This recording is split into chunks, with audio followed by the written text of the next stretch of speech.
राधे राधे गुरुजी। हाँ जी। हमें ये पूछना है कि जैसे कहा जाता है कि जो सारे भी कर्म होते हैं वे प्रभु की मर्जी से ही होते हैं, परम पिता परमेश्वर की ही मर्जी से होते हैं। तो जो इंसान एक सारा कर्म करता है तो क्या उन्हीं की मर्जी से होते हैं? देखो, जो कर्म आप कर रहे हैं उसमें आपकी भी इच्छा है। आप चोरी करते हैं तो चोरी करने के लिए भगवान थोड़ी कहते हैं कि तुम चोरी करो। कोई शराब पीता है तो शराब पीने के लिए भगवान थोड़ी कहते हैं। कोई बलात्कार करता है तो भगवान थोड़ी कहते हैं। आपकी अपनी भी तो बुद्धि है सही गलत का निर्णय लेने के लिए, है कि नहीं? हाँ है। आपकी अपनी बुद्धि है तो आप यदि गलत करोगे तो उस गलती की जिम्मेदार आप कहलाओगे, सही करोगे तो सही के जिम्मेदार भी आप हैं, क्योंकि ईश्वर ने आपको बुद्धि दे रखी है। यदि आप पागल होते, मेंटल होते, तो फिर मान लिया जाता कि भाई आपकी कोई गलती नहीं है तो भगवान का है, क्योंकि आपके पास अपनी कोई बुद्धि तो थी नहीं। पर अभी तो आपकी बुद्धि है, तो जिम्मेदारी किसकी हुई, भगवान की कि आपकी? ठीक है, पर लेकिन गुरुजी ये कहा जाता है कि जो ये माया रूपी संसार है उसमें फंसे हुए हैं हम लोग, तो इसके निकलने के लिए तो हम अपनी बुद्धि से निकल सकते, पूजा पाठ कर सकते हैं। पर लेकिन ये भी तो कहा जाता है कि ये संसार में जितने भी काम हो रहे हैं सब प्रभु की ही मर्जी से होते हैं। एक पत्ता भी हिल रहा है तो वे भी प्रभु की ही इच्छा होगी तभी वो हिल रहा है।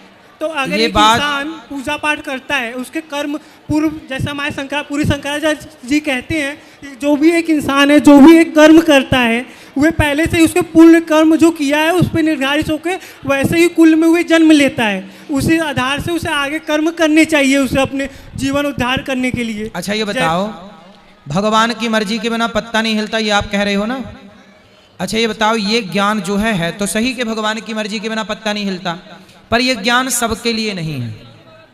सबके लिए है? अब पता नहीं गुरुजी, इसीलिए पूछने आए हैं। परमाणु बम बनाने की इजाजत सारे देशों को है। अब बनाने को बना सकते हैं, पर लेकिन अमेरिका रोकता है, यूएस। हाँ, ऐसा है कि कुछ चीजों के अधिकारी सब नहीं हैं। अब पाकिस्तान ने परमाणु बना लिया तो रोज धमकी देता रहता है, पटक दूंगा पटक दूंगा। गलत व्यक्ति के पास यदि पावर चला जाएगा तो वो शक्ति का क्या करेगा, दुरुपयोग करेगा। ऐसे ही भगवान की मर्जी के बिना पत्ता नहीं हिलता। ये ज्ञान जो है ना, इस ज्ञान के सब लोग अधिकारी नहीं हैं। क्यों? ये ज्ञान किन के लिए है? अब जैसे चोर को पता लग गया कि भगवान की मर्जी के बिना पत्ता नहीं हिलता, तो चोर चोरी करके आ जाता है और बोल देता है तो भगवान की मर्जी है। बलात्कारी बलात्कार कर लेता है, बोल देता है भगवान की मर्जी के बिना तो पत्ता नहीं हिलता, ये तो भगवान की मर्जी है। नहीं, ये ज्ञान इन मूर्खों के लिए था ही नहीं। भगवान की मर्जी के बिना पत्ता नहीं हिलता, ये ज्ञान किसके लिए है? जो व्यक्ति भगवान के आश्रित है, सदाचारी है, धर्म पर चल रहा है। जैसे मैं किसी की चोरी नहीं करता, डाका नहीं डालता, झूठ नहीं बोलता, तो अब मेरे लिए ये बात लागू होगी कि भगवान की इच्छा के बिना पत्ता नहीं हिलता। मेरे जीवन में आने वाला सुख, आने वाला दुख, मैं यही मानता हूं कि ये भगवान की मर्जी है ना? जब आपको ये सामान्य ज्ञान हो जाएगा कि झूठ बोलना पाप है, दया करना चाहिए, सदाचार का पालन करो, जो सदाचारी है, जो सही रास्ते पर है, उसके लिए ये ज्ञान है कि भैया हमारे जीवन में, जैसे भीष्म पितामह बाणों की सैया पर लेटे तो उन्होंने मान लिया कि भैया ये भगवान की मर्जी है, मैं किससे कहूं। तो जो समझदार है वो दोष नहीं देता भगवान को, वो अपने कर्मों का फल भोगता है। लेकिन जो मूर्ख है वो भगवान को दोषी बनाता रहता है। इसलिए कुछ ज्ञान है जो सबके लिए नहीं है। माया और इन प्रश्नों का उत्तर कथा में हम विस्तार से देते हैं। आप रेगुलर कथाएं सुनेंगे ना, इन सारे प्रश्नों के उत्तर बहुत आसानी से आपको समझ में आ जाएंगे। माया क्या है? मम माया दुरत्यया। माया के बारे में कथा में आना, एक दिन हम समझाएंगे माया किसे कहते हैं। ठीक है गुरुजी। तो बात समझ में आई? एक्चुअली ये ज्ञान सबके लिए। आप चोरी करते हो? नहीं। आप झूठ बोलते हो? नहीं। आप गलत रास्ते पर नहीं हो, तो आपके लिए ये ज्ञान है कि ईश्वर की मर्जी के बिना पत्ता नहीं हिलता। अब आपके जीवन में कोई सुख आए और कोई दुख आए तो ये मान लेना कि भगवान की मर्जी है। जैसे गुरुजी, हमें आज मैं अपने रूम पे था, मैं विद्यार्थी हूँ यहाँ पे, और मैं अपने रूम में था और मेरा कहीं से भी मन नहीं था कि मैं संगम घूमने आऊँगा या यहाँ पे आपसे मिलने के होगा। पर मुझे लगता है कि ऐसा कोई योग होगा जो आपसे मैं बात कर सकूं, और ये जो चीज़ हुआ ये कोई भगवान की ही कृपा से हुआ होगा। तो ये ऐसी मेरी धारणा रहती है, या मेरे साथ जो अच्छा चीज़ हुआ या फिर गलत ही हुआ, ये यहाँ तक कि अगर एग्जाम में मैं पास हुआ फेल हुआ तो ये मैं मान के आप देखो, एग्जाम के लिए तैयारियां पूरी करो, मेहनत पूरी करो, कार्य पूरा करो, पास होना ना होना ईश्वर पे छोड़ दो।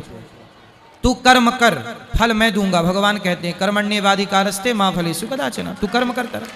बस आप कर्म करते रहिए, बाकी भगवान पे छोड़ दीजिए। ठीक है गुरुजी, खुश रहिए। राधे राधे।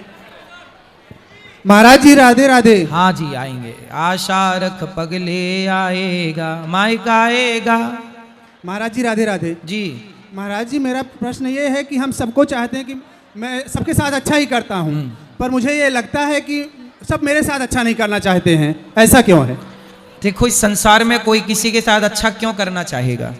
स्वार्थी दुनिया है। आप अच्छा करिए, पर उम्मीद मत करिए कि आपके साथ अच्छा होगा। आम सबको फल देता है, पर दुनिया तो उसे डंडे मारती है कि नहीं, पत्थर फेंकती है कि नहीं। अच्छाई देने वाले को दुनिया हमेशा उंगली उठाती है, बुराई करती है। जी महाराज। अच्छाई की तरफ ही पत्थर लाठियां हैं, बबूल के पेड़ की तरफ किसी ने पत्थर नहीं फेंके। इसलिए आप अच्छा करते रहो, अच्छा करके भूल जाओ। जी और महाराज। भूल जाने के बाद आपकी अच्छाई को भगवान याद रखेंगे, वो नहीं आपके साथ बुरा होने देते। आप अच्छा करो, भूल जाओ, इनसे उम्मीद ना करो दुनिया वालों से। आप लोग उम्मीद क्या करते हो कि हमने तुम्हारे साथ अच्छा किया, तुम भी हमारे साथ अच्छा करना, नहीं होता। अरे बेटा के साथ माँ बाप कितना अच्छा करते हैं, पढ़ाते लिखाते नहलाते धुलाते तेल मालिश सब करते हैं माँ बाप, पर वही बेटा बड़ा होके अपनी लुगाई लेके भाग जाता है, माँ बाप को देखता भी नहीं है, माँ बाप को भोजन मिला के नहीं, एक बार भी नहीं पलट के। तो इससे अच्छा माँ बाप से बड़ा परोपकारी कौन होगा? लेकिन उस बेटे जिसने माँ बाप को छोड़ दिया, उससे बड़ा दोगला गद्दार नमक हराम कौन होगा?